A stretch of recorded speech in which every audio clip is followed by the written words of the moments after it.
नमस्कार, मी नीलम जगताप साबळे। बुलेटिनच्या सुरुवातीलाच महत्त्वाची बातमी। हिदायत पटेल यांच्यावर प्राणघातक हल्ला झाला। हिदायत पटेल अकोला काँग्रेसचे उपाध्यक्ष आहेत। जुन्या वादातून हल्ला झाल्याची सूत्रांकडून माहिती समोर येते।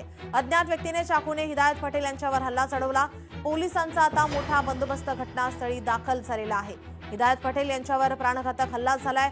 अकोला काँग्रेसचे उपाध्यक्ष हिदायत पटेल यांच्यावर हल्ला झाल्याची माहिती, जुन्या वादातून हल्ला झाल्याची सूत्रांकडून माहिती समोर येते।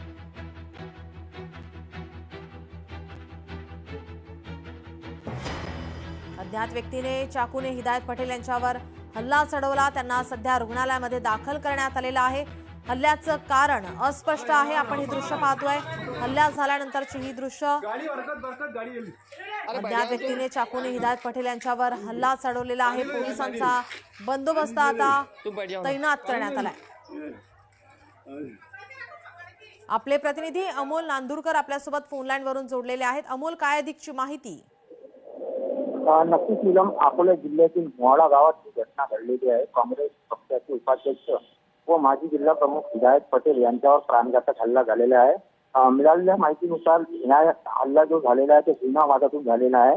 एका अज्ञात व्यक्तीने चाकूने हल्ला केल्याने हिदायत पटेल हे गंभीररित्या जखमी झालेले आहे। जखमी हिदायत पटेल यांना अकोल्यातील शासकीय रुग्णालयात सध्या पाठवण्यात आलेले आहे। घटनेचे गांभीर्य पाहता घटनास्थळी पोलिसांनी आता मोठा बंदोबस्त वाढवलेला आहे। नीलम जी, याचे अपडेट तुमच्याकडून घेतच राहू। तुर्तास धन्यवाद तुम्ही दिलेल्या माहितीसाठी। लोकशाही मराठी ऐका, पहा, जागरूक रहा।